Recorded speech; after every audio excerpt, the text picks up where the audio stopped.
Centinela llega a Sonorama. Le tomaremos el pulso a la coyuntura nacional. ¿De qué se está hablando? ¿Cuál es el sentimiento?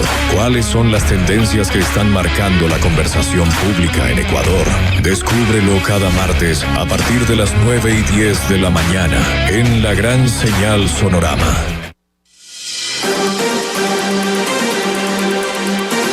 Honor de compartir micrófono con Andrés Jaramillo, director de Content Manager Ecuador y, como digo, el cerebro de esta herramienta muy contundente y que va a ser muy influyente en la discusión pública, Centinela. Andrés, bienvenido a Sonorama.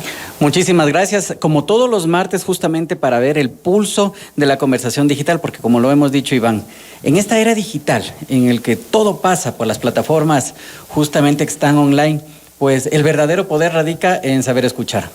El poder de saber escuchar. Andrés, para entrar en materia de lo que vamos a desarrollar en este día, hay algunos temas que generaron muchas emociones y por ende conversación pública amplia en redes sociales. El tema de la salud. En estos últimos días el señor presidente ha hecho un nuevo anuncio de la adquisición de medicamentos a Colombia, Costa Rica, pero pese al fantasma de que ya son más de 2 meses y de la India no llega pero ni un shawarma. Entonces, ¿qué siente la gente cuando pasan tantos anuncios y ve las afueras de los hospitales abarrotados de pacientes?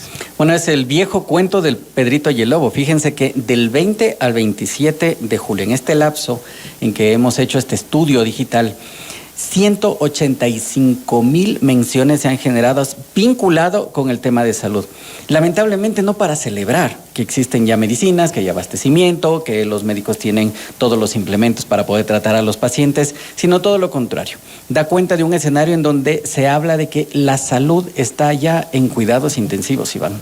¡Wow! Y en ese sentido, uno de las emociones que más prevalece, obviamente, es la ira. ¿Cómo desagregas tú las otras valoraciones emocionales frente a este tema de conversación?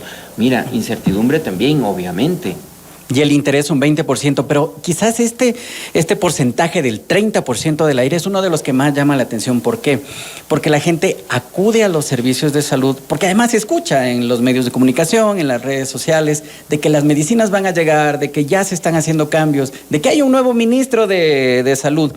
Pero en la práctica lo que ve es que no hay esas medicinas, no hay esa atención y termina frustrándose. Por eso se explica de alguna manera ese 20% de interés que tiene la gente. Está muy pendiente de que efectivamente los cambios se puedan dar, pero cuando se choca con la realidad y va a los hospitales públicos, se da cuenta de que es retórica vacía y que efectivamente no existen esos medicamentos. Ojo, nosotros veíamos en la conversación digital de los meses pasados que esto se enfocaba casi exclusivamente en el tratamiento de enfermedades graves, de enfermedades catastróficas. Es decir, medicamentos que pues necesitan un proceso de compra, que no son fáciles de encontrar en el mercado, pero lo que estamos viendo en estos momentos es que ya es un tema más universal, es decir, estamos hablando de insulina, estamos hablando del propio paracetamol, estamos hablando de medicamentos que deberían, de sueros que aparecen en los comentarios, de medicamentos que ya no son, digamos, de difícil acceso, que son muy raros, sino que son cotidianos en el quehacer hospitalario y que la gente no los está encontrando. ¿Y qué es lo que está pasando? Que los médicos, para blindarse, para protegerse, les dicen que compren la receta, pero no les dan por escrito la receta. Exacto. Ya hay confusión a la hora de comprar y también, lamentablemente, estafas. Hemos identificado en la conversación digital que, sobre todo con la insulina, las personas que deben comprar insulina para ser tratadas salen, buscan en redes sociales y son víctimas de mafias y de organizaciones que están dedicadas a la compraventa de placebos, porque les entregan falsa medicina. Exacto. Y que a la final cuando llegan donde los médicos e intentan colocarse le dicen, pero esto no es insulina. Qué bárbaro, y con todos los problemas de seguridad, de bioseguridad que eso implica. Estos porcentajes sumados, un interés en la temática del 20%, un sentimiento de ira del 30% y obviamente un sentimiento de incertidumbre del 15%, ¿cómo pueden ir lastimando las cifras de credibilidad del gobierno central? Totalmente, porque lo que vemos es que en este punto del partido, en donde ya la gente está esperando soluciones, gestión, es decir, ya son alrededor de 3 años de gobierno, ¿no? Ya no todo podemos echarle la culpa al pasado. Claro, y es que, este 23 de noviembre, Andrés, serán 3 años de gobierno. Exactamente. Y en ese sentido lo que la gente dice es, ¿qué es lo que se ha hecho? Ya no alcanza el decir fueron la culpa de otros o de los gobiernos anteriores para poder enfrentar esta situación de la salud. Y de hecho, una de las publicaciones que fueron relevantes en la conversación son precisamente del usuario Dayan Padilla, que quienes nos están observando en pantalla pues pueden ver ahí su perfil de YouTube, y también la publicación que hizo en TikTok, que fue una de las que provocó, digamos, o que fueron detonantes de esta conversación en esta red social TikTok.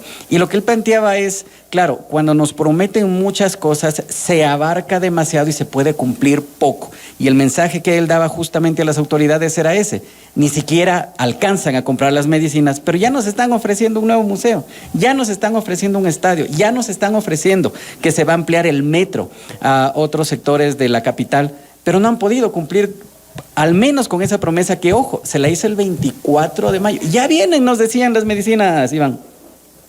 Y si tú eso revisas y comparas con los índices de ejecución presupuestaria de la salud, yo creo que la indignación es mayor.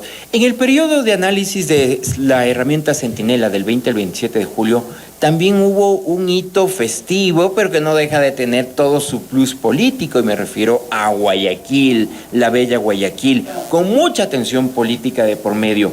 ¿Cómo percibió la gente este contrapunto entre un gobierno central que quiere convertir, y quizá esta es mi apreciación muy particular, Andrés, me hago dueña de eso, pero creo yo que el gobierno central, este gobierno central, quiere convertir a Guayaquil, con la figura de Cynthia Viteri, no en una alcaldía metropolitana de Guayaquil, sino en una suerte de ministerio novoísta para Guayaquil, a la misma usanza de lo que hizo Rafael Correa con Augusto Barrera, que la alcaldía se convirtió en una suerte de ministerio para Quito. Y ojalá sea así, pero con menos burocracia y con gestión y ejecución. Porque no es que han sido precisamente reconocidos o que han tenido una trayectoria justamente por hacer obras o poder aplicar los presupuestos. Y aquí nos deja algunas postales que vamos a ver en la siguiente diapositiva, porque una de las imágenes que se quedó impregnada en la conversación digital fue justamente la del presidente Noboa, sí, en donde aparecía con Cynthia Viteri, aparecía con Nils Olsen, con Andrés Guzmán, comiendo encebollado. Sí, si David Encalada nos puede ayudar con la siguiente imagen, por favor, la de Guayaquil. Y esta imagen es fundamental, ¿por qué? Porque da cuenta simbólicamente de lo que están buscando en Guayaquil. Mira esa foto familiar. Están tratando de acercarse. ¿Qué es lo que intentan mostrar ahí? Unión. Bueno, al presidente no se le ve tan contento, ¿no? Ay, sí. Pero a Nils Olsen se le ve, a Andrés Guzmán se les ve claramente que están felices. Quieren mostrar unión, quieren mostrar mucho identidad local, y por eso se vinculan con un elemento simbólico que quizás es una de las pocas cosas que no puede tener sentimiento negativo en el Ecuador, y ese es el encebollado.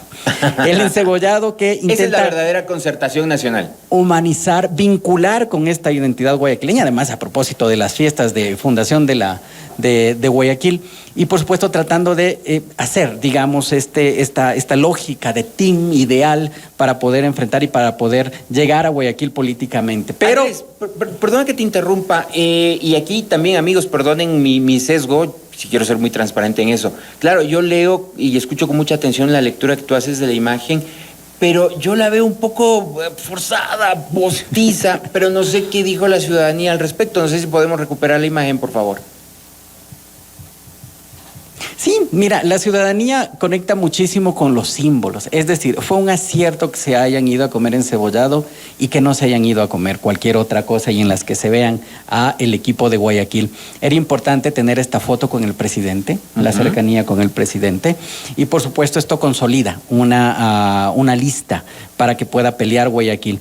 Pero ojo, Cynthia Viteri no es la única jugadora dentro del escenario electoral, y justamente por eso es que nosotros hemos hecho, en el último mes, en julio nada más, una escucha social para saber qué es lo que se está diciendo y cuál es el posicionamiento que tienen los candidatos, pues que hasta ahora han dicho que van a cursar para la alcaldía de Guayaquil. Y hay sorpresas. Y hay sorpresas. ¿Por qué? Mónica Luzárraga por primera vez adelanta a Cynthia Viteri en lo digital, luego viene Cynthia Viteri, David Norero y Andrés Roche. Ahora, cuando nosotros vimos esta imagen de Mónica Luzárraga, primero dijimos, qué interesante, parece que está ganando cancha electoralmente. Pero la verdad es que cuando hacemos clic, cuando le hacemos el zoom para ver qué es lo que estaba pasando, pues claro, ella ha cooptado mucha atención mediática, pero por una polémica.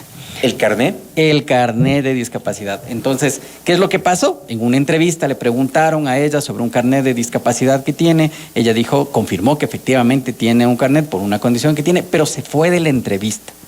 Entonces dejó el set, dejó el espacio que había, digamos, en el que estaba conversando sobre este tema. Y claro, esto levantó mucha polémica en el sentido de por qué no explicó, por qué huyó, por qué salió de esta entrevista. Y de alguna manera esto hizo que tenga más volumen en este periodo, periodo concreto. Pero claro, lo que vemos es que Cynthia Viteri por ahora sigue teniendo el sentimiento más alto, un 45% de sentimiento más alto, aunque haya sido menos visible en este periodo justamente porque no ha estado vinculada a alguna polémica como sí lo estuvo Mónica Luzurra.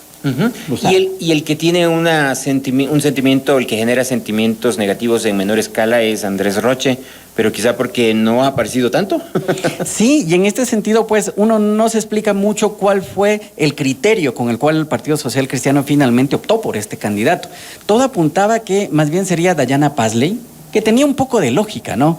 Joven, renovación, mujer, muy buena vocera, con presencia, con cercanía con los medios de comunicación. Entonces, en realidad todo el mundo apuntaba que sea esa carta y que de hecho entre fuertemente a pelear la alcaldía de Guayaquil, pero terminan dándole la candidatura a Andrés Roche y vemos que está hundido en el último puesto de posicionamiento digital y sin mayores posibilidades de crecer.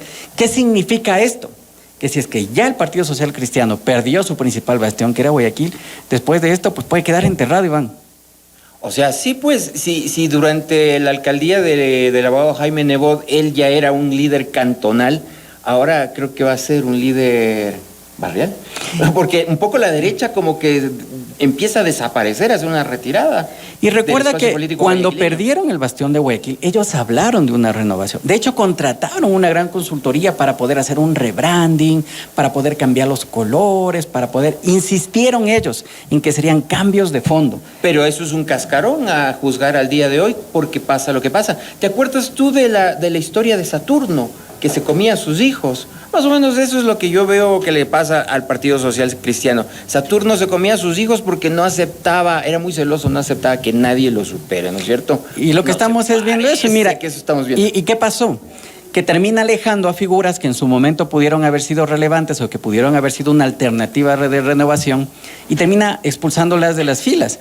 Mira lo que pasa con Dayana Pazley. Ella ya no solo dice, no voy a candidatizarme, voy a alejarme, ella dice, ya no quiero saber nada de la política partidista, ahí queda su cosa, y termina saliendo no solamente del Partido Social Cristiano, sino de la vida política partidista. Pasó lo mismo con otros cuadros, como el propio Henry Cucalón, con Cristina Reyes, y otros cuadros que apuntaban a esta formación de madera de guerrero, pero que en la práctica ese madera de guerrero que debía ser la renovación del Partido Social Cristiano, pues el propio Partido Social Cristiano pues no permitió, no dejó que evolucione. Yo había puesto días atrás en un tuit, con las honrosas excepciones del caso, yo decía que lo mejor del Partido Social Cristiano está fuera del Partido Social Cristiano. Oye, pero no todo es contrapunto, vamos ahora a un momento de belleza y que también tiene su recorrido en las redes sociales. Miss Ecuador, señor. Y claro, cuando uno escucha Miss Ecuador, uno se hace a la idea de que efectivamente nos estamos refiriendo al certamen de belleza, pero no. No es el certamen de belleza, no tiene nada que ver con Anita Galarza tampoco, sino que esto tiene que ver con una nueva parroquia. Y esto es una locura porque en la conversación digital de esta última semana fue uno de los temas que conmocionó y que captó atención. Y tiene que ver porque hay una nueva parroquia, la nueva parroquia de Xuxufindi que se llama, adivinen cómo, Miss Ecuador. Qué bien, o sea, haciendo honor a las pocas cosas que nos dan alegría en este país. Oye, y qué curiosos que son los nombres de ciertas parroquias, porque por ejemplo ahorita tenemos tan flamante parroquia Miss Ecuador.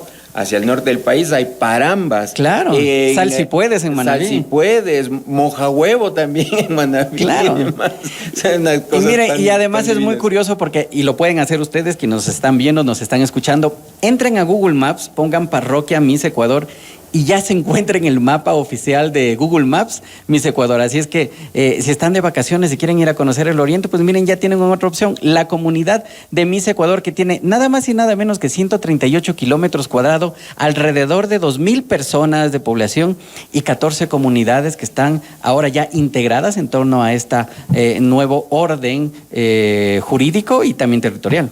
No me extrañaría que alguna comunidad también por ahí, por la Amazonía, de estas comunidades pioneras y demás, se bautice como Erling Haaland. Sí, imagínate. Ahora, si es que al de Quito nos dicen quiteños o al de Guayaquil le dicen guayaquileños, ¿cuál sería el gentilicio de Miss Ecuador? Mis ecuatorianos. Oye, hablando de Erling Haaland y que todavía tenemos nosotros la resaca de esa gran fiesta ecuménica que fue el Mundial, con las polémicas del caso, eso luego ya nos hizo un aterrizaje forzoso en una etiqueta que hasta yo creo que alimenté. Fuera, Farías, fuera. Sí, que además empezó a crecer muy rápidamente a partir del partido entre Barcelona y Liga de Quito, en donde Liga de Quito se impuso al equipo de Barcelona y claro, esto despertó unas emociones que casi iban conduciendo este hashtag, ¿no? De hecho, se convirtió en tendencia. Fuera Farías. Esa era la consigna que se estaba de alguna manera exaltando en los diferentes canales digitales. Y claro, nosotros hicimos el ejercicio de saber cuánto de esto es real y cuánto de esto puede ser de bots o inflado, para que no digan, ay, no, es que esos liguistas contrataron bots y contrataron call center para que puedan alimentar la tendencia. Pues fíjense que no, más del 80%, el 81% de las personas que se manifestaron fueron cuentas orgánicas, es decir, fueron gentes reales, o sea, que efectivamente real. Estaban pidiendo la cabeza del técnico de Barcelona, ¿no? Oye, es que bueno, sí, los que saben de fútbol decían que esta en otro momento gran fiesta que es el Liga Barcelona, esta vez sí que fue tristísimo, como un fin de semana sin amor. 81% de cuentas orgánicas alimentan este rechazo al técnico Farías. Y fíjate el sentimiento, que no es menor, ¿no? 60% de sentimiento negativo. Ya el técnico le está haciendo competencia al presidente de la República. ¡Wow! Y claro que sí, Andrés. Oye, qué interesante ver esta herramienta. ¿Dónde está Centinela? ¿Cuáles son sus direcciones? Sí, www.centineladata.com. Ahí pueden encontrar la información necesaria sobre esta herramienta y, por supuesto, si es que ustedes quisieran utilizar la herramienta, pues está a disposición de la gente para que la pueda utilizar contactándonos a los teléfonos que se encuentran puestos en esa red. Mientras tanto, no se lo pierdan porque cada martes aquí en la Gran Señal de Sonorama vamos a estar hablando sobre la coyuntura digital y, por supuesto, entendiendo qué es lo que está pasando en los diferentes canales digitales, porque como decíamos, en la era digital, el verdadero poder radica en quien sabe escuchar. Claro que sí, ha sido Andrés Jaramillo, el cerebro tras Centinela y director de Content Manager Ecuador. Nos volvemos a encontrar el próximo martes 9:10 con Sonorama Centinela. Hasta tanto.